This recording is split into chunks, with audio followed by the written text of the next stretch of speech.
What is going on, X community? Exostomp here, and today, people, we are going to be going over the Week 4 power rankings with, you know him, you love him, it's your boy, RibombeeTeacher.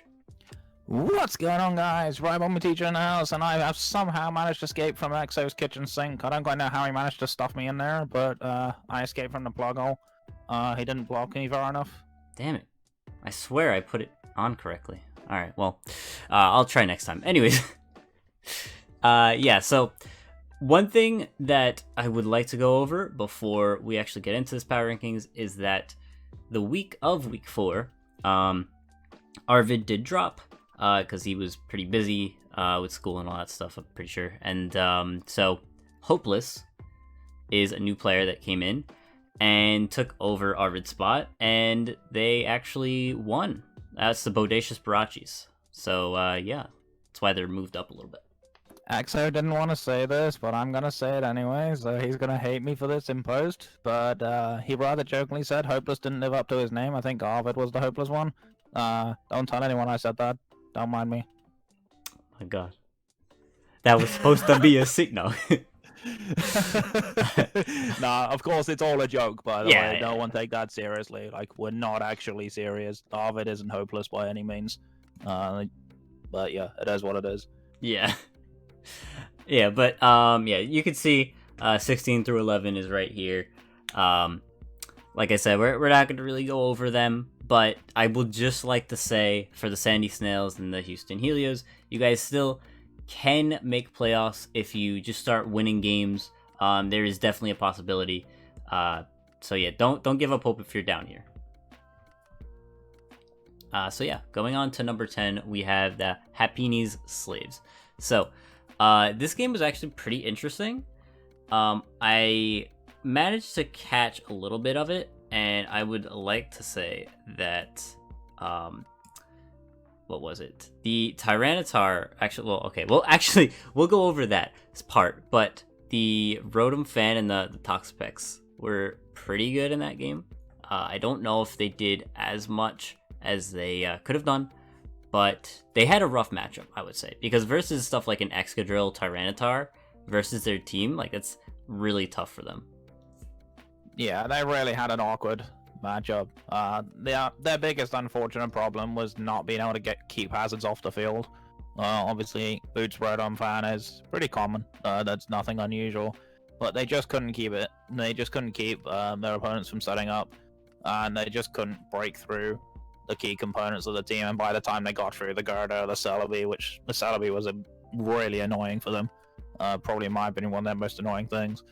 By the time they got through some of these ones, they just didn't have enough for a combination of Tyranitar and Galvantula. So it felt very much like they had an awful matchup. They actually didn't get that bad a result from it. In all honesty, I don't think a -3 match for a rough matchup is a bad thing by any means. No. And it's not like these guys are bad players. These guys are going to be able to dust themselves down and pick up a win next week, I'm sure. Yeah. Although saying that, who are they playing? Let me have a look. Well, they're playing us, me and Transil. Oh, that's a free win for them. Then. Yeah, that's fine. That's pretty free. So hopefully they can win that one for sure. The hint of honesty in your voice. Wait, what? Yeah. Okay. Anyway, moving on from that. Yeah, we got Nico Father. So, man, they were at like top 4s, and they've been falling down these past few weeks, which is not too good for them. They did versus the Missing No Bros, which are an undefeated team, so I don't blame them for losing. Especially, like, it was a 3-0. It's pretty big, but it could have been worse against like a Dragapult Cinderace team. But yeah, I think they played all right. I can't remember if there was any big misplays. I don't think it was a misplay that lost them the game, but the Vikavolt did get an air/flinch on the Delmise, which I don't know how big a difference that actually made. I'm not entirely sure. I don't know what the Delmise spread was or anything like that, but it really did put them right on the back foot, and it just felt like there wasn't a way back. from there on out. Looking at the rest of it, the rest of the monsters died pretty freely. So it was a pretty unfortunate game. I don't think they had that strong a matchup anyway. It was kind of somewhat reminiscent of mine and Cambat's match with Missing No Bros. It's like the Missing No Bros had too many threats that Nico Father couldn't deal with. Yeah, that's pretty much how it ran down. So it's a rough game when Porygon Z didn't even see the field. Yeah. Yeah, honestly, now I'm pretty sure I put them pretty low at first, and I've been growing to really like their team, not just because they're winning, but because I keep looking at it and I keep finding that there's not many weaknesses to the team. So yeah, any team that versus them, good luck. Yeah, for Nico Father's team, though, I don't actually think they're that bad. They're pretty much where I expected them to be, somewhere in the middle of the pack. Nico Father, interestingly, are playing Cambat and me next, so we've obviously just come off the back of a comeback win, so that's going to be a very interesting one. We're both like in and around each other on the table. Plus, me and Nico have played each other a couple of times. They've always been fun games to watch. Fun fact, though, I've beaten him every time I played him, so we'll see if that record continues. But they do have a very interesting team for us to prep for, so it'll be challenging. Yeah, it's going to be an interesting game for sure. Going on to number 8 here. I really don't know how to explain this game. If you guys didn't see it, definitely go and watch it, the replay. But they lost due to a crit. Now, granted, the Rowdy Rillabooms, they did make a misplay, and we'll get to that once we get to Rowdy Rillabooms. But yeah, Dumb and Dumber should have won, but they ended up getting crit, which lost them the game. They also got frozen as well, which really kept them at bay for a very, very long time, if I remember right. Yeah, I don't think the freezes were that big, because they were able to just get they got out and rested off, but it was literally a freeze and then a crit straight after. It was kind of pretty obnoxious. Yeah. If they didn't thaw out when they did, the game would have already been over. Mm-hmm. No, I agree with that. But yeah, they had a pretty interesting team though. It went okay for certain parts of the game, but Dragalge was kind of a nemesis for them somehow. Didn't quite expect Dragalge to have that much of an effect on the matchup, but yeah, it was definitely an interesting one. But yeah, it was essentially basically who lost the worst in the long run, I think, or who got the unluckiest. Essentially kind of lost the game, and unfortunately for them, the axe fell on Dumb and Dumber. Yeah. I would like to say, DDA and Twee, they both said that they're not really trying to win, they're trying to get Gothitelle to kill leaders, so good luck, guys. I mean, to be fair, the only time Gothitelle ever gets kill leader is when it wins. So, yeah, I don't know. I feel like they are just trying to play the Gothitelle end games, and I think people are going to figure that out very quickly. Oh, yeah. Yeah. Yeah, okay. So, moving on to number 7, which we don't really have to talk about too much, but it was a forfeit win. It was pretty unfortunate. So, yeah, there's not much to talk about at number 7. It was such a hard game, that one. I couldn't believe my eyes when I was watching it. Oh, yeah, dude. It just... I can't even find the replay tables anymore. Were getting flipped all over the place, left, right, and center, and Exo's bedroom was completely trashed by the end of it. Dude, you saw There's your analysis for that game. Perfect. You saw pieces of table flying all over the place. It was bad. But yeah. Anyways, moving on to number 6, which is another one. Wow. Okay, Storm. Okay, I got this. Don't worry, I got this. Hold on. Forintara? Almost. Fiorentara? Fiorentara. Okay. Close enough, I guess. Yeah, exactly. another forfeit win. So again, not really much to talk about. Hey, number 5, a forfeit loss. Would you look at that? Yeah. There's a lot of forfeits. There was only 2 forfeits that happened this week, but apparently they're all next to each other. Kind of sucked that most of them were top teams now. Yeah. So yeah, guys, honestly, please schedule early on to the week. Even if it's like, hey, I'm busy this weekend on Saturday, and it's like Wednesday. You know what? That's early enough. Like, as long as you guys schedule and don't wait, there doesn't need to be 5 matches that need to be extended. Like, you guys can finish these games really quickly. Just build. It's not like a serious league. You don't need to use 2 hours of your time to build a team. Just build a team and have fun. That's it. Just to put it in context, it takes Combat and me like half an hour and a voice call. That's it. Yeah, that's really all you need. And I'm normally very meticulous with my prep. Like, you know me, XO. You've seen me prep a team before. Yeah. Like, it's not that hard to prep a team. And generally speaking, like, well, speaking for Combat and me, we're pretty easy. I don't stream on it on a weekend, so whichever day is best for them, I do it. That's it. Yeah, that's mainly how it goes. So yeah, Spooky Burger did fall out of top 4. I expect them to move back up pretty soon. I don't remember who they're versing, actually. They are playing the Primal Licky Pythons, actually. Okay, so that's going to be a pretty tough match. Playing the Rain Squad. Yeah, actually, no, they have a decent matchup because it's Scizor and Zero Aura, and even Starmie's pretty good. Even Quillfish with Swift Swim. Yeah, I want to see a special Quillfish with Swift Swim. Let's go. Yes. I want to see that as well. 55 special tech. But yeah. So definitely, I can see Spooky Burger to be moving up. But yeah, let's move on to top 4s here. So number 4 is the Launching Dragapult. So the Launching Dragapult had some really nice matchup, like a really nice matchup this week. Like we said before, I'm pretty sure Happini Slave, they're going to bring like Toxapex every week. They're going to bring like Rotom Fan a decent amount. So Excadrill Tyranitar sort of ran over their team, which is a little scary, especially because Tyranitar did get 5 kills that game, which is insane for a Tyranitar in my opinion. I believe it was Dragon Dance, if I'm remembering. Yeah, it was DD. It set up 2 Dragon Dances and just swept. Yeah, which is pretty hard to take down when they really couldn't take down the Tyranitar at that point in the match. It's pretty hard. I'm interested to know what their actual Tyranitar answer was. I'm assuming it was like physical Pex and catch it on the switch in, because obviously Pex was liquidation. But like, I don't know. The matchup was very, very much in their favor. I did like the Celebi. I thought it was a smart bring for them to bring that. I think a lot of people have a bit of tendency to run it way too aggressively. We didn't really see that. I felt like they're just doing exactly what you expect. It's a classic combination with Excadrill T-Tar and pivoting around it, right? It's pretty commonplace.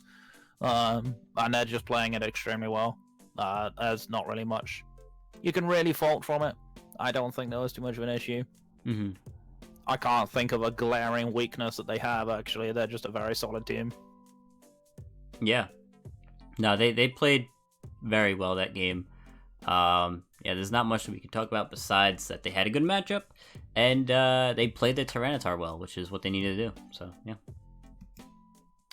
Moving on to number 3, Primal Licky Pythons, another weather team, which is interesting in the top 4. They were versing King Kings, which they're pretty low. The King Kings, I'm pretty sure they are still bottom 6, but they're having fun. They're having fun with their matches. They have 4 weathers, which is funny. But they brought 2 of them this game. Yeah, they did bring 2 of them. Sadly, though, they weren't able to counter the rain.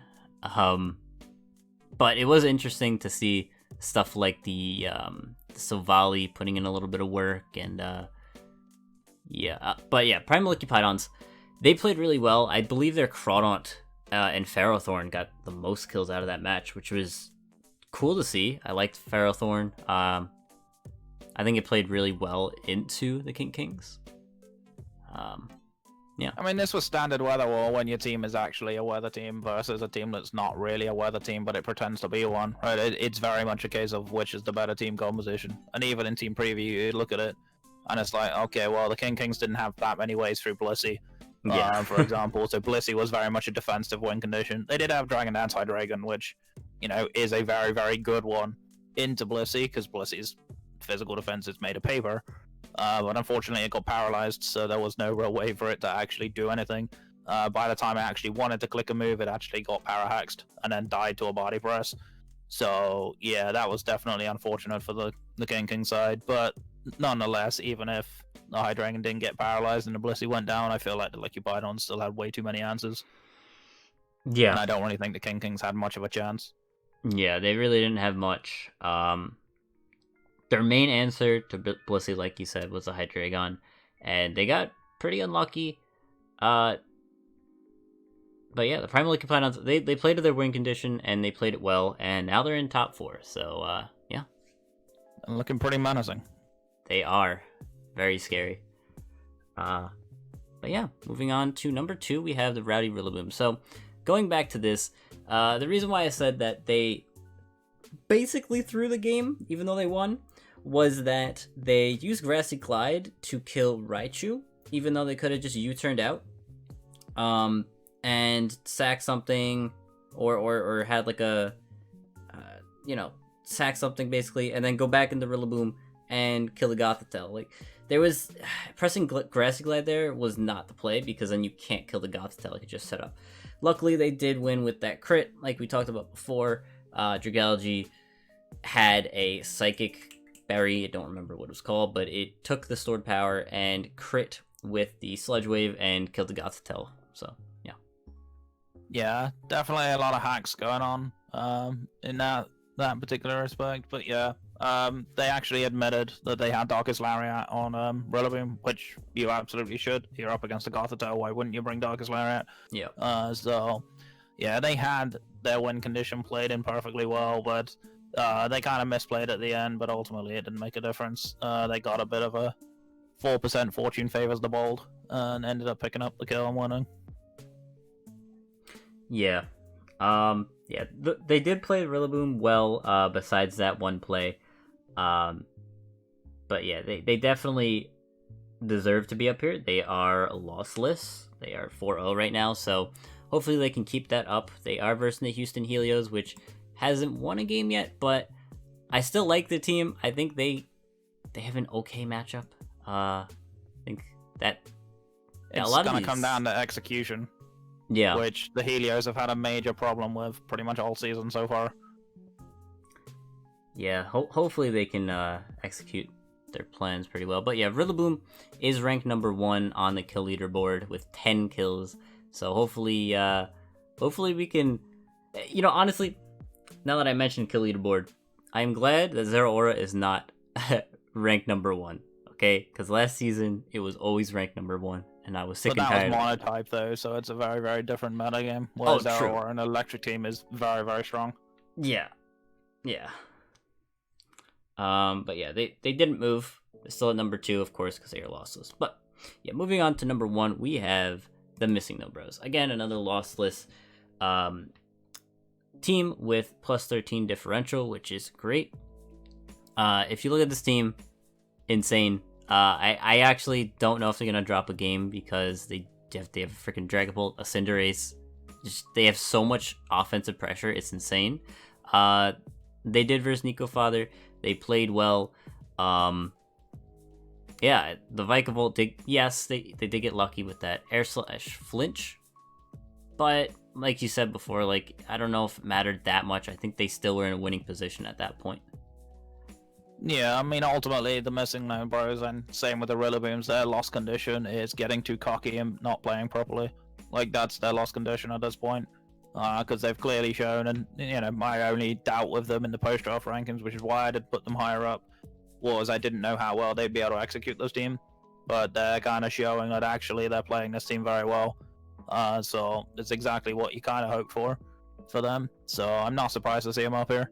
But the question is, are they going to get too cocky and start losing games? Yeah, that's my question now. Because it does happen. I've seen it happen way too many times, including myself. So, yeah, the thing is, like, they are versing the launching Dragapults, which is in the top as well. And the thing is there a matchup good against them? I wouldn't say so, no. I don't like either side all that much more. but that's looking at it purely on face value. Like, if I had enough time to actually sit and look at it and think, okay, where's the actual win condition coming from, I'd probably have a better answer. But like on paper, looking at both teams, I don't see a clear winner there. Not necessarily clear, but I could definitely see. I would say like more win cons on the Launching Dragonbolt side. I'm just saying, like, this is definitely going to be one of the top games to watch. There's a lot of really good games to watch this week, so I definitely There's can't. A lot of games that are close together in the standings, which, you know, we totally didn't script this, guys. I promise. Right, but it is definitely a lot of very impactful matches for board position, especially given the standings are still relatively close.